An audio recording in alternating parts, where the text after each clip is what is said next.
Des fois, il y a des clients qui nous appellent, ils ont des taux à 2 2,5 puis ils veulent avoir des liquidités, soit pour investissement, mettre dans leur compagnie, acheter autre chose ou carrément payer des dettes. La pénalité est très élevée. Ils veulent pas perdre leur taux. Fait qu'il y a toujours une solution à ça, ce serait d'aller en deuxième rang. Puis Maria, je pense que vous faites des hypothèques de deuxième rang. Ça veut dire qu'on a une première rang avec un prêteur régulier. Puis la banque Coventry va venir en arrière de eux. Peux-tu m'expliquer le pourcentage et tout ça, comment ça fonctionne? Alors, à la banque Coventry, oui, on offre le produit de deuxième rang. Alors, on va enregistrer une deuxième hypothèque jusqu'à 80 incluant la première enregistrée. Alors, à ce moment-là, ça permet au client d'avoir cette équité-là pour faire investir, comme tu mentionnais. Fait que je pourrais aussi mélanger ça avec un client qui est travailleur autonome depuis 1 an, puis qu'on irait avec les revenus de son entreprise qui est nouvelle.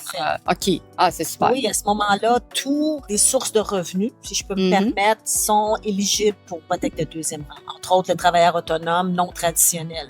Et là, tout ce mois de relevé bancaire. Oui, tout à fait. OK. C'est intéressant parce qu'on ne perd pas notre taux qui est dans les 2 3 peu importe. On aurait une grosse pénalité. On va aller chercher d'autres choses, des liquidités, tout ça. C'est une solution alternative qui serait super intéressante. Puis, quand va arriver l'échéance de votre hypothèque avec un taux qui est moindre, bien là, on va payer l'hypothèque de deuxième rang puis on va les rassembler ensemble pour refaire un nouveau prêt par la suite.